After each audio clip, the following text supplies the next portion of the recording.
Assalamualaikum warahmatullahi wabarakatuh.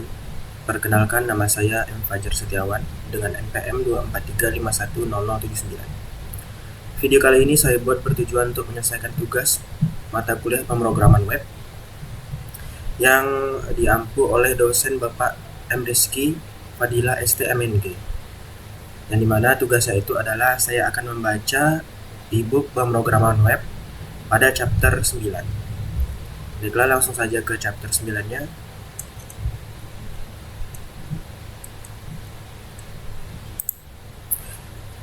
Server-side fundamentals dan runtimes. 1. JavaScript runtimes, keluar dari kandang browser. Selama bertahun-tahun, JavaScript hidup terkekang di dalam kandang browser. Hanya berfungsi untuk membuat animasi, menu, atau validasi formulir sederhana. Namun pada tahun 2009, Ryan Dahl melakukan sebuah revolusi gila dengan mencabut mesin V8 Engine dari browser Google Chrome dan membungkusnya dengan lapisan C++ agar bisa berjalan di sistem operasi komputer secara langsung. Inilah kelahiran Node.js, sebuah JavaScript runtime environment yang memungkinkan kita menulis logika backend atau bagian server menggunakan bahasa yang sama dengan front-end. Sebelum era ini, full stack developer adalah makhluk mitos yang harus menguasai dua bahasa berbeda, misalnya PHP untuk server dan JS untuk browser. Node.js menghapus batasan tersebut, memungkinkan pengembang menggunakan satu bahasa tunggal di seluruh tumpukan teknologi atau stack, yang secara drastis meningkatkan produktivitas dan penggunaan ulang kode atau kode reuse. Namun Node.js bukanlah satu-satunya pemain di kota ini lagi, meskipun ia adalah yang paling tua dan matang. Sang pencipta Node.js sendiri, Ryan Dahl, menyadari ada beberapa cacat desain fundamental pada ciptaan pertamanya, terutama terkait keamanan dan manajemen paket. Sebagai penebusan dosa, ia menciptakan Deno, sebuah rantai modern yang dibangun dengan bahasa Rust. Deno hadir dengan filosofi secure by default. Artinya, skrip Deno tidak bisa mengakses file system, jaringan, atau environment variable kecuali kamu mengizinkannya secara eksplisit lewat flag saat menjalankannya. Selain itu, Deno mendukung TypeScript secara natif tanpa perlu konfigurasi compiler yang rumit, menjadikannya pilihan menarik bagi pengembang yang mengutamakan keamanan dan modernitas sejak hari pertama. Belum puas dengan persaingan dua raksasa, muncul lagi pendatang baru bernama Bun yang mengklaim dirinya sebagai runtime tercepat di dunia. Dibangun menggunakan bahasa pemrograman Zig yang berorientasi performatika rendah, Bun dirancang sebagai drop-in replacement untuk Node.js tetapi dengan kecepatan eksekusi yang berkali-kali lipat lebih kencang. Bun bukan sekedar runtime, ia adalah all-in-one toolkit yang sudah menyertakan package manager atau pengganti npm, bundler atau pengganti webpack, dan test runner di dalam satu biner tunggal. Kehadiran Bun mengguncang ekosistem karena membuktikan bahwa JavaScript di server masih memiliki ruang optimasi yang sangat besar jika infrastruktur pendukungnya ditulis dengan efisien. Penting untuk dipahami bahwa runtime bukanlah bahasa pemrograman itu sendiri, ia adalah rumah atau lingkungan tempat kode JavaScript dieksekusi. V8 Engine bertugas menerjemahkan kode JS menjadi machine code yang dimengerti prosesor, sementara runtime menyediakan API tambahan yang tidak ada di standar bahasa JS, seperti akses ke file system atau FS, akses jaringan atau net, atau timer. Perbedaan utama antara runtime browser dan runtime server terletak pada API yang tersedia. Di browser kamu punya window dan dokumen untuk memanipulasi tampilan, sedangkan di server kamu punya proses dan buffer untuk memanipulasi sistem operasi. Memahami batasan dan kemampuan lingkungan eksekusi ini adalah langkah pertama menjadi back-end engineer yang kompeten. Meskipun Deno dan Bun menawarkan fitur-fitur menggiurkan, Node.js tetap menjadi raja tak terbantahkan di industri enterprise karena ekosistemnya yang masif. Jutaan pustaka di NPM atau kepanjangannya Node Package Manager telah diuji dan dijalankan di Node.js selama lebih dari 1 dekade. memberikan stabilitas yang belum bisa ditandingi oleh pendatang baru. Namun kompetisi ini sehat karena memaksa Node.js untuk terus berinovasi, seperti menambahkan dukungan natif untuk fetch, API, dan test runner bawaan di versi terbarunya. Sebagai arsitek, kamu harus bijak memilih gunakan Node.js untuk stabilitas jangka panjang dan kompatibilitas luas, atau gunakan Bun atau Deno untuk proyek eksperimental yang membutuhkan performa mentah atau keamanan lebih ketat. Kesimpulannya, JavaScript kini adalah bahasa universal yang bisa berjalan di mana saja, mulai dari server cloud, perangkat IoT, hingga fungsi serverless di tepi jaringan atau edge. Mempelajari runtime server bukan hanya tentang menghafal sintaks baru, tetapi memahami bagaimana kode kita berinteraksi dengan sumber daya sistem di luar kotak pasir browser. Ini membuka pintu menuju kemampuan membangun API, melakukan streaming data, mengotomatisasi tugas sistem, dan membangun infrastruktur digital yang kompleks. Era di mana JS hanya dianggap bahasa mainan sudah lama berakhir. Sekarang ia adalah tulang punggung internet modern. Yang kedua, non-blocking input-output, melayani ribuan tamu sendirian. Salah satu konsep tersulit namun terpenting dalam Node.js adalah arsitektur single-threaded non-blocking input-output. Bayangkan sebuah restoran tradisional seperti server Apache atau PHP lama, di mana setiap kali ada pelanggan datang, manajer restoran mempekerjakan satu pelayan khusus untuk melayani pelanggan itu, dari awal sampai akhir. Jika restoran sedang ramai dan ada 1.000 pelanggan, restoran harus mempekerjakan 1.000 pelayan atau thread. Ini sangat boros memori karena setiap pelayan membutuhkan gaji atau RAM dan ruang gerak atau CPU context switching. Jika pelanggan hanya duduk diam menunggu makanan dimasak, pelayan tersebut juga ikut diam menganggur, membuang-buang sumber daya yang berharga. Node.js bekerja dengan cara yang berbeda, mirip dengan restoran super efisien yang hanya memiliki satu pelayan super single thread yang sangat cepat. Pelayan ini bertugas mengambil pesanan dari semua meja. Ketika meja satu memesan makanan, pelayan mencatat pesanan, menyerahkannya ke dapur, dan langsung lari ke meja 2 untuk mengambil pesanan lain, tanpa menunggu masakan meja satu matang.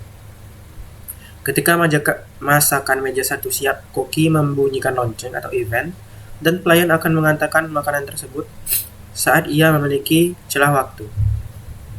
Dengan model ini,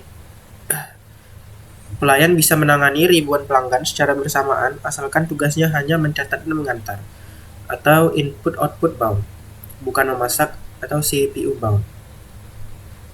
Kunci dari keajaiban ini adalah pustaka C++ bernama libuf yang bekerja di belakang layar Node.js. Libuf bertanggung jawab mengelola thread pool atau kumpulan pekerja di dapur untuk menangani operasi yang berat seperti membaca file dari hard disk, melakukan query database atau enkripsi data.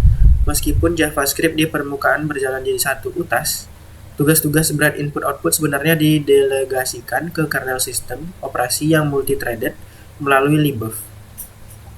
Jadi pernyataan Node.js itu single-threaded hanya benar separuh. Antarmukanya single-threaded, tetapi infrastruktur pendukungnya sangat paralel.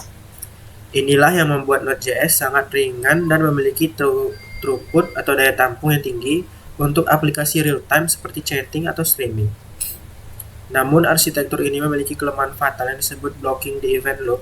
Jika pelayan super tadi tiba-tiba diminta untuk menghitung manual 1 juta butir beras, atau tugas CPU heavy, dia akan sibuk berhitung dan mengabaikan semua pelanggan lain yang ingin memesan. Dalam istilah teknis, jika kamu menjalankan loop panjang atau kalkulasi matematika berat di main thread Node.js, seluruh server akan macet total atau freeze, dan tidak akan bisa merespon request apapun. Oleh karena itu, Node.js sangat tidak disarankan untuk aplikasi intensif komputasi seperti encoding video, machine learning, atau manipulasi gambar berat. Kecuali kamu menggunakan teknik worker thread atau memindahkan beban kerja tersebut ke layanan lain atau microservice. Pemahaman tentang non-blocking input-output mengajarkan kita untuk selalu berpikir asinkronus. Jangan pernah menggunakan fungsi sinkron seperti fs read file sync di dalam kode server yang melayani request pengguna. karena itu akan memaksa pelayan untuk berhenti bekerja sampai file selesai dibaca. Selalu gunakan versi async atau await atau callback agar event loop tetap berputar bebas. Ini adalah perubahan pola pikir terbesar bagi pengembang yang datang dari bahasa sinkron seperti Python atau Ruby di dunia Node.js. Menunggu adalah dosa besar. Kita harus selalu mendelegasikan dan melanjutkan. Kesimpulannya, kekuatan Node.js terletak pada kemampuannya menangani konkurensi input-output yang tinggi dengan konsumsi sumber daya yang rendah. Ini menjadikannya pilihan sempurna untuk membangun REST API, WebSocket Server, atau aplikasi microservice, dan tugas utamanya adalah melemparkan data dari satu tempat ke tempat lain, misalnya dari database ke klien. Namun, kekuatan ini datang dengan tanggung jawab untuk menjaga main thread tetap bersih dan responsif. Sebagai arsitek, kamu harus tahu kapan menggunakan arsitektur event-driven ini, dan kapan harus beralih ke bahasa multithreaded tradisional untuk beban kerja komputasi berat. 3. Modul sistem perang saudara CommonJS versus ISM. Dalam pengembangan perangkat lunak, pemecah kode menjadi file-file kecil yang terpisah atau modul adalah praktik wajib untuk menjaga kerapian dan kemudahan perawatan. Di masa awal Node.js, JavaScript belum memiliki sistem modul standar resmi. Untuk mengisi kekosongan ini, Node.js mengadopsi sistem CommonJS atau CJS, menggunakan sintaks require untuk mengimpor modul dan modul.export untuk mengekspor fungsi atau variabel. CJS dirancang khusus untuk server. Ia memuat modul secara sinkron satu persatu yang cocok untuk server yang membaca file dari hard disk lokal ke saat startup. Selama 1 dekade, require menjadi standar de facto di ekosistem backend, dan jutaan tutorial serta pustaka dibangun di atas fondasi ini. Namun di sisi browser, memuat modul secara sinkron adalah bencana performa karena ia membekukan tampilan saat mengunduh file dari internet. Oleh karena itu, standar JavaScript atau ECMAScript akhirnya memperkenalkan sistem modul resmi yang disebut ES Modules atau yang disingkat ISM pada tahun 2015. ISM menggunakan sintaks import dan ekspor yang lebih modern, statis, dan mendukung pemuatan secara asinkron. ISM memungkinkan fitur canggih seperti tree shaking, di mana alat bundler bisa membuang kode yang tidak terpakai dari file akhir karena struktur impor sudah diketahui sebelum kode dijalankan, atau yang disebut static analysis. Dunia front-end segera mengadopsi ISM dengan antusias, menciptakan jurang memisah antara kode front-end, ISM, dan back-end CJS. Node.js akhirnya menambahkan dukungan to ISM, tetapi transisi ini menciptakan periode kebingungan yang dikenal sebagai dual package hazard. Pengembang seringkali bingung kapan harus menggunakan require dan kapan harus menggunakan import. Secara default, Node.js menganggap file.js sebagai CommonJS. Untuk menggunakan ISM, kamu harus mengubah ekstensi file menjadi .mjs atau menambahkan type modul di file packet.json. Mencampur kedua sistem ini dalam satu proyek seringkali menimbulkan error yang memusingkan, seperti reference error, require is not defined di file ISM, atau cannot use import statement outside a module di file CJS. Ini adalah masa transisi yang menyakitkan namun perlu demi penyatuan standar ekosistem JS. Perbedaan teknis antara keduanya cukup signifikan. Require bersifat dinamis, artinya kamu bisa memanggilnya di dalam blok if atau loop if, lalu kondisinya require modul A yang memberikan fleksibilitas tinggi. Sebaliknya, import statis harus selalu berada di baris paling atas file dan tidak boleh bersarang, yang menjamin struktur ketergantungan kode bisa diprediksi oleh mesin. Namun ISM juga menyediakan fungsi import dinamis, yaitu mengembalikan promise, untuk kasus di mana kita perlu memuat modul secara kondisional atau lambat yang disebut lazy loading. Sebagai arsitek modern, standar sekarang adalah selalu gunakan ISM untuk proyek baru karena ini adalah masa depan JavaScript yang universal, baik di server maupun di browser. Masalah interoperabilitas masih sering terjadi ketika kita menggunakan pustaka lama dan dari NPM yang hanya menyediakan versi CGS. Untungnya, Node.js menyediakan mekanisme kompatibilitas di mana kita bisa mengimpor modul CGS ke dalam file ISM, biasanya sebagai default import. Namun sebaliknya, mengimpor ISM ke dalam CGS jauh lebih sulit dan biasanya membutuhkan penggunaan import dinamis. Memahami nuansa ini sangat penting saat melakukan debugging atau migrasi proyek warisan atau yang disebut legacy. Jangan sampai proyekmu macet hanya karena salah memilih format modul atau salah konfigurasi bundler. Kedepannya, CommonJS perlahan akan ditinggalkan dan menjadi artefak sejarah, sama seperti var digantikan oleh let atau const. Deno dan Bun sejak awal sudah didesain untuk mendukung ISM secara first class citizen. Menguasai ISM berarti kamu menulis kode yang future-proof, bisa mudah dioptimasi oleh compiler, dan bisa dibagikan dengan mudah antara klien dan server. Konsepnya isomorphic atau universal JavaScript. Jadi mulailah membiasakan diri menulis import server from server.js dan tinggalkan kebiasaan const server require server. 4. HTTP server construction, merakit server dari nol. Sebelum kita dimanjakan oleh kemudahan framework seperti Express, Fastify, atau Hono, penting bagi seorang engineer untuk memahami cara kerja server HTTP pada level terendah menggunakan modul bawaan Node.js, yaitu modul HTTP. Membuat server mentah, raw server, memberikan wawasan mendalam tentang bagaimana data sebenarnya mengalir. Melalui kabel, server HTTP pada dasarnya adalah sebuah program yang membuka telinga atau soket di port tertentu, misalnya 3000, dan menunggu paket data masuk. Ketika paket data Node.js membungkusnya menjadi objek incoming message atau request dan menyediakan objek server response untuk kita membalasnya, ini adalah bentuk komunikasi paling purba di web.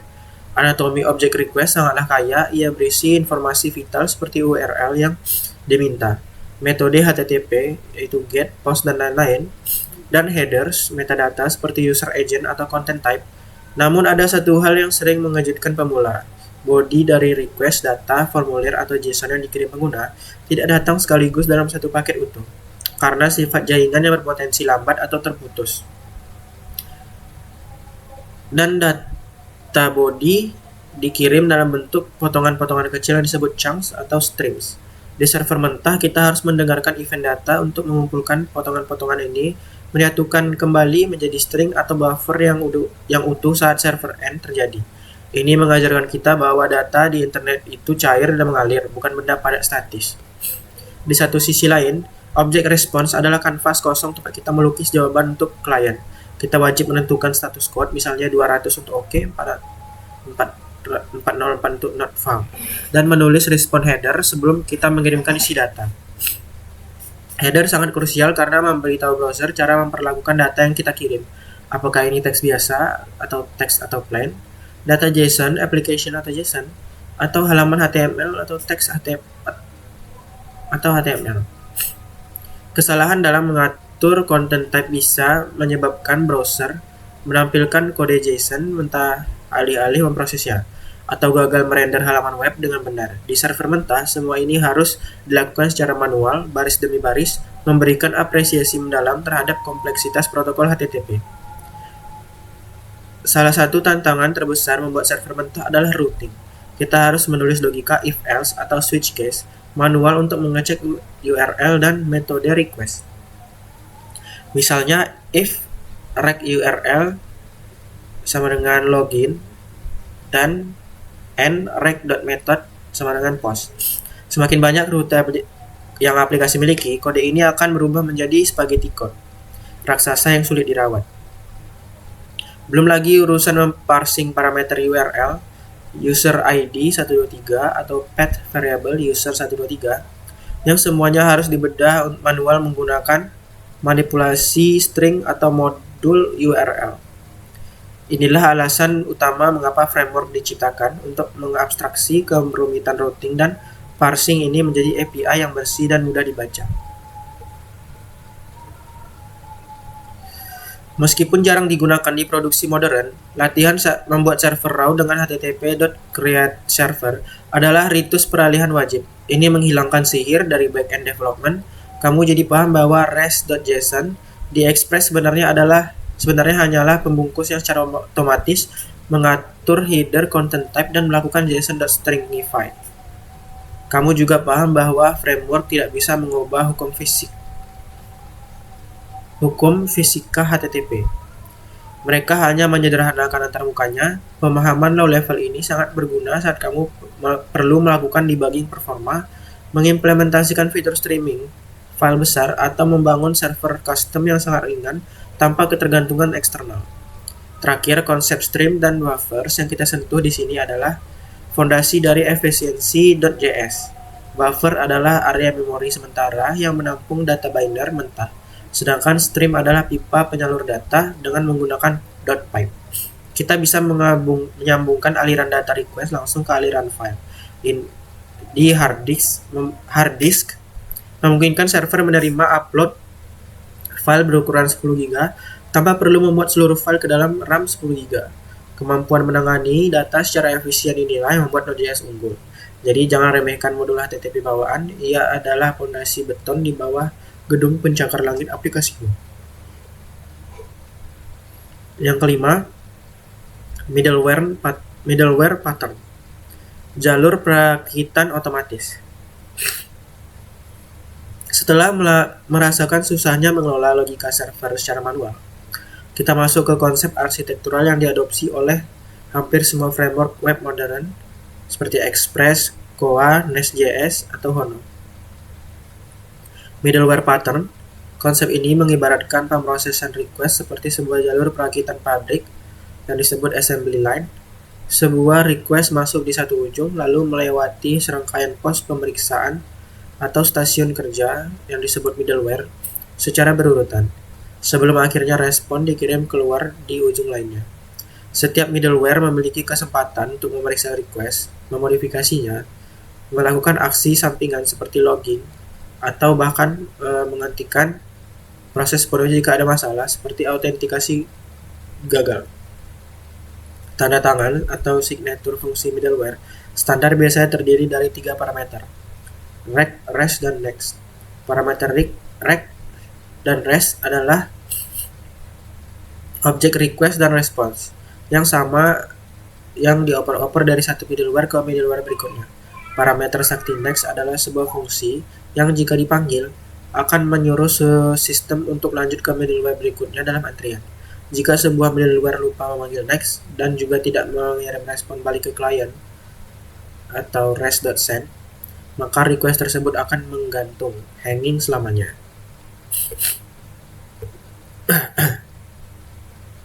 Menyebabkan pengguna loading tanpa henti sampai timeout. Ini adalah bug yang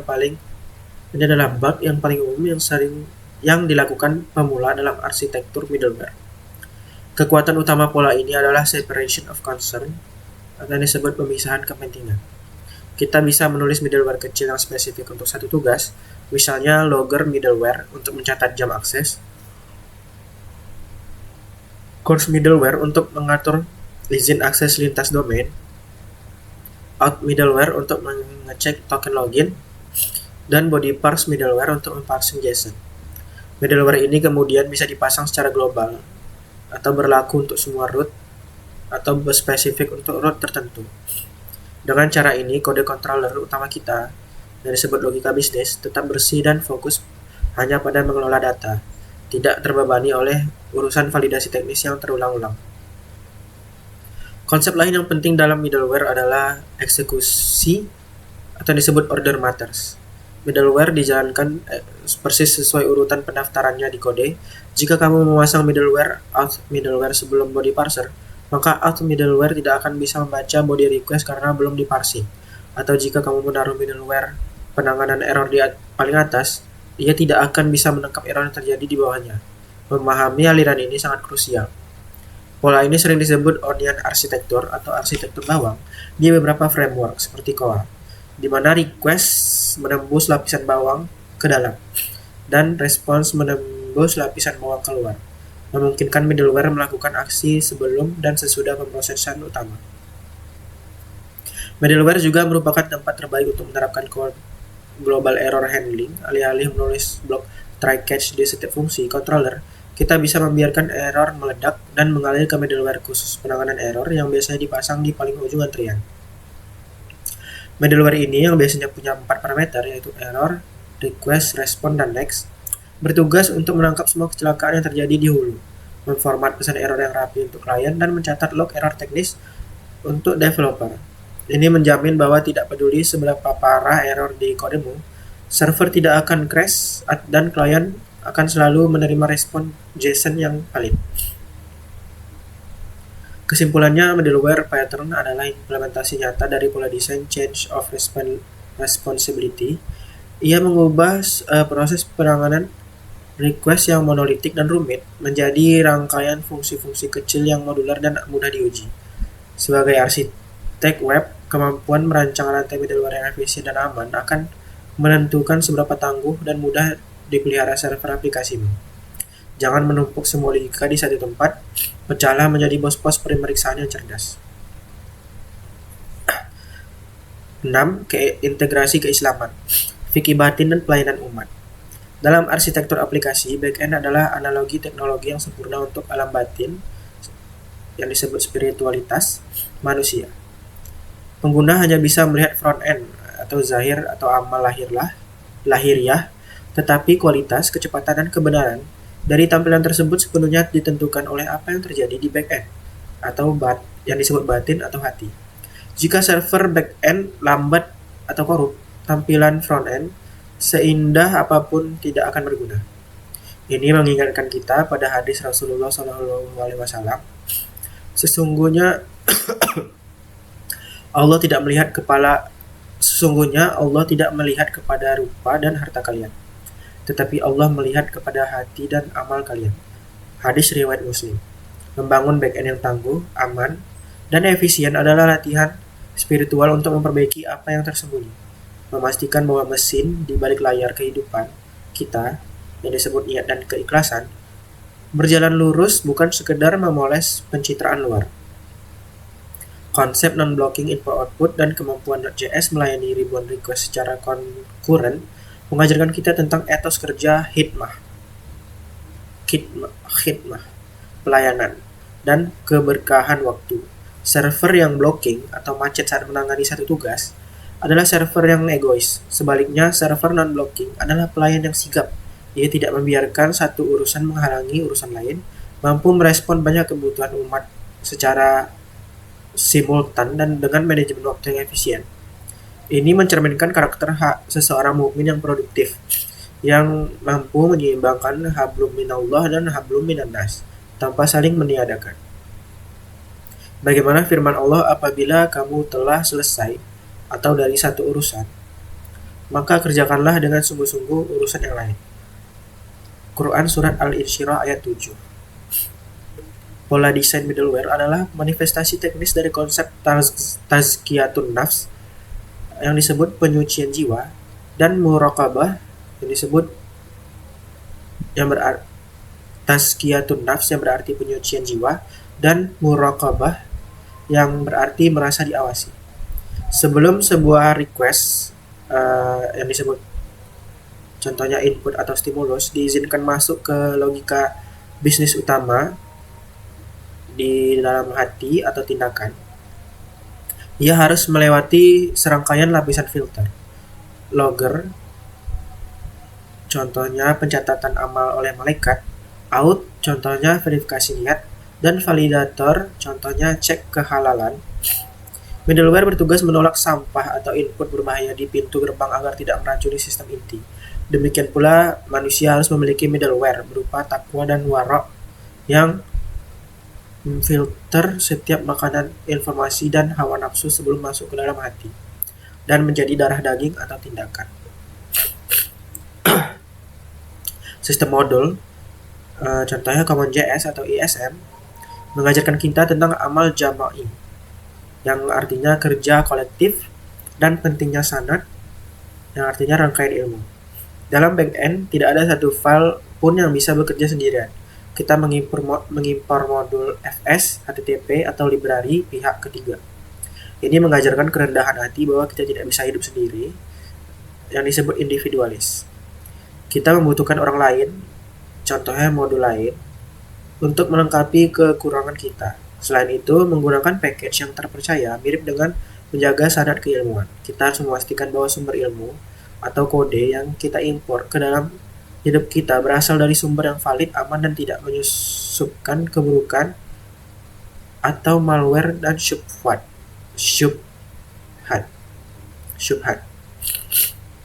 Terakhir, peran utama HTTP server adalah untuk mendengar atau listen dan merespon atau serve. Dalam Islam, pemimpin sebuah kaum adalah pelayan mereka yang disebut Sayyidul Qaumi Khodimuhum. Server yang baik adalah server yang selalu listening. Dia siap sedia mendengarkan doa atau permintaan pada port yang ditentukan dan memberikan respon yang tepat atau memberi manfaat tanpa error. Membangun server mengajarkan kita mentalitas melayani, bagaimana memberikan respon tercepat dan terbaik kepada siapapun yang mengetuk pintu atau mengirim request, tanpa membeda-bedakan kecuali otoritas yang hak, sebagai bentuk pengabdian sosial yang bernilai ibadah. Lalu yang ketujuh, kesimpulan di balik layar infrastruktur. Bab ini telah membuka kap mesin dari teknologi back-end, mengubah pemahaman kita dari sekedar pengguna framework menjadi insinyur sistem. Berikut adalah pilar-pilar arsitektur yang harus kamu kuasai. 1. JavaScript kini universal. Kita menyaksikan bagaimana Node.js, Deno, dan Bun meruntuhkan tembok pembatas. JavaScript tidak lagi sekedar bahasa UI, melainkan runtime sistem yang mampu mengakses file, jaringan, dan memori OS. Pemilihan runtime kini menjadi keputusan strategis antara stabilitas, contohnya Node.js, atau performa atau keamanan modern, contohnya Bun atau Deno. Yang kedua, seni menunggu, yang disebut non-blocking input-output. Kita mematahkan mitos bahwa single-threaded berarti lambat dengan mendelegasikan tugas berat ke libaf dan kernel OS. Node.js mampu menangani ribuan koneksi konkuren jauh lebih efisien daripada model multi-threaded tradisional, asalkan kita disiplin menghindari pemblokiran event loop dengan tugas CPU berat. Yang ketiga, standarisasi modul. Perang saudara antara CommonJS, contohnya require, dan ES modules, contohnya import, mengajarkan kita pentingnya interoperabilitas. Masa depan adalah ISM, mengadopsinya hari ini berarti menulis kode yang future-proof, mudah dioptimasi, yang disebut tree-shaking, dan selaras dengan standar browser. 4. Data adalah aliran atau streams. Dengan membongkar server HTTP mentah, kita menyadari bahwa data internet tidak datang sebagai bongkahan padat, melainkan aliran air atau streams, dan wadah sementara atau buffers. Pemahaman ini krusial untuk membangun aplikasi yang efisien memori saat menangani file besar atau komunikasi real time. Yang kelima, middleware sebagai jalur perakitan. Kita mengadopsi pola chain of responsibility melalui middleware. Ini mengajarkan kita untuk tidak menumpuk logika dalam satu fungsi raksasa, melainkan memecahnya menjadi pos-pos pemeriksaan modular. Contohnya autentikasi, validasi, lalu bisnis. Menciptakan arsitektur bawang yang disebut onion yang rapi dan aman. Dengan pemahaman tentang bagaimana server bekerja dan memproses permintaan, kita siap untuk membuka gerbang komunikasi ke dunia luar. Di bab 10, kita akan membahas protokol dan strategi komunikasi data melalui API, contohnya REST dan GraphQL. Baiklah, sekian saja video kali ini. Apabila terdapat kesalahan kata atau pengucapan, saya mohon maaf. Saya akhiri, wabillahi taufiq wal hidayah. Assalamualaikum warahmatullahi wabarakatuh.